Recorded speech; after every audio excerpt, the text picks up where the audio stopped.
नमस्कार, आप सभी का बहुत बहुत स्वागत है। इस समय हमारे साथ सनातनी अखंड भारत के राष्ट्रीय धर्माचार्य स्वामी रुद्रनाथ जी महाराज मौजूद हैं।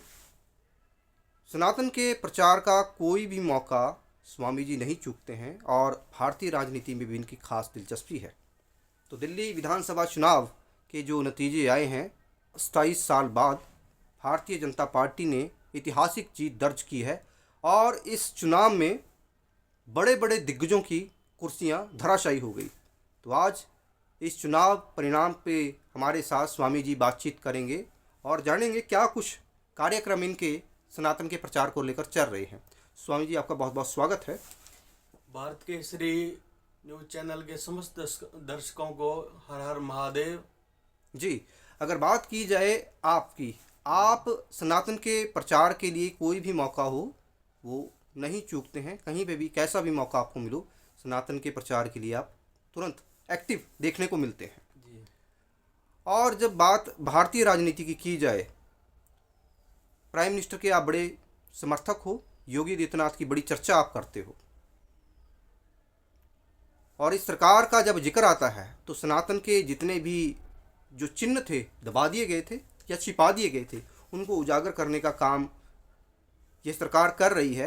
दिल्ली विधानसभा चुनाव की अगर बात की जाए, बहुत ही बेहतरीन परफॉर्म भारतीय जनता पार्टी ने की है। क्या कुछ बोलना चाहेंगे विशेष तौर पे प्रधानमंत्री नरेंद्र मोदी जी के लिए और योगी आदित्यनाथ जी के लिए, जिनकी आप चर्चा करते आए हो? देखिए, हमारे यशस्वी प्रधानमंत्री जी का जो है जादू दिल्ली के लोगों के सिर चढ़कर बोला और उन लोगों ने भी तय किया कि हमें आपदा से मुक्ति चाहिए।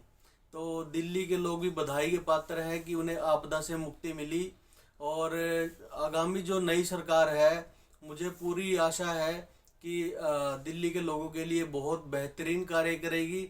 जो हमारे धार्मिक चिन्ह छुपा दिए गए या उन्हें जो है क्षतिग्रस्त किया गया, मैं इस वजह से जो है भारतीय जनता पार्टी हो या प्रधानमंत्री श्री नरेंद्र मोदी जी हो या योगी जी हो या अनिल विज साहब हो हमारे, तो ये हमेशा सनातन की बात करते हैं, सनातन का कार्य करते हैं। हमारे सनातन 30,000 मंदिर ऐसे हैं जिन्हें अभी भी छिपा के दबा के रखा गया है और हमारे प्रधानमंत्री जी के कार्यकाल में हमें हमारी धरोहर वापस मिल रही है।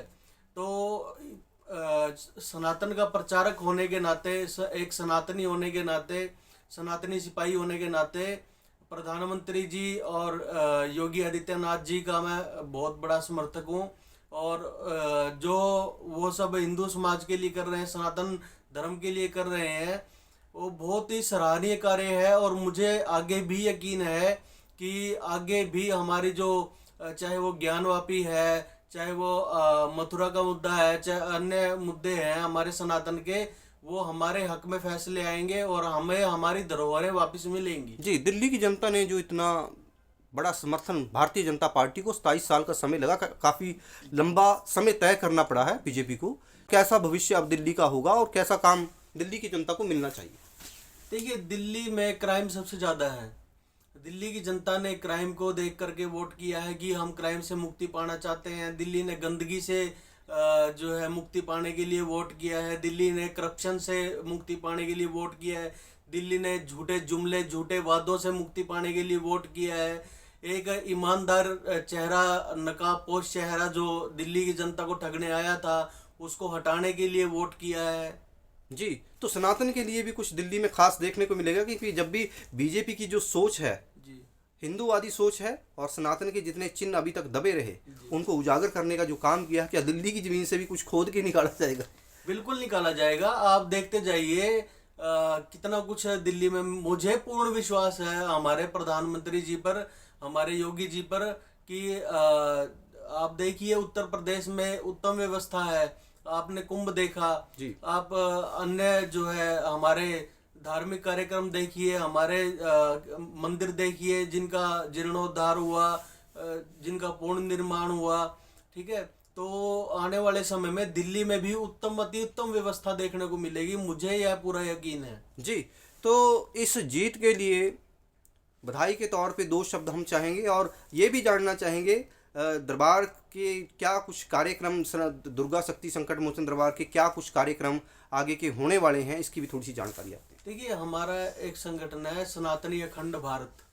हमारा लक्ष्य है समस्त सनातन के जो संगठन चल रहे हैं छोटे छोटे, उन सबको एकत्रित करके एक मंच पर लाना, और उसके बाद जो है हमारी सनातन धरोहरें हैं उनकी लड़ाई लड़ना, गौ माता की लड़ाई लड़ना, जो है जिनके प्रति अन्याय हुआ है उनको न्याय दिलाना, अन्य ऐसे बहुत सारे कार्य हैं जो हम सनातनी अखंड भारत जो हमारा संगठन है उसके माध्यम से करेंगे। और मैं पीठाधीश्वर दुर्गा शक्ति संकट मोचन दरबार जिससे हूँ, तो उसके माध्यम से भी जो भी लोग दरबार में आते हैं उनका भवानी भगवती महादेव की कृपा से हर समस्या का समाधान होता है और आगे भी होता रहेगा। जी, तो ये जो जीत आई है, जीत के लिए शुभकामनाओं के तौर पे 2 शब्द आपकी तरफ से, और शिवरात्रि का जो पावन मौका है नज़दीक है, भगवान शंकर के जो भक्तजन हैं उनके लिए कोई मैसेज आपकी तरफ से। मैं शिव भक्तों के लिए एक ही बात कहना चाहूँगा कि शिव भक्तों के लिए हर रात्रि शिवरात्रि ही होती है, किंतु विशेष पर्व है हमारा शिवरात्रि। तो भगवान शिव शंकर की आराधना कीजिए, साधना कीजिए, और ईश्वर महादेव की कृपा आप पर सदैव बनी रहे। जी, बहुत बहुत धन्यवाद, और हमारी तरफ से भी आपको शिवरात्रि पर्व की बहुत बहुत शुभकामनाएं। भगवान शंकर की अपार कृपा आप पर भी बनी रहे, और सभी हमारे जो देशवासी हमें सुन रहे हैं, देख रहे हैं, भगवान शंकर की कृपा सब पर बनी रहे।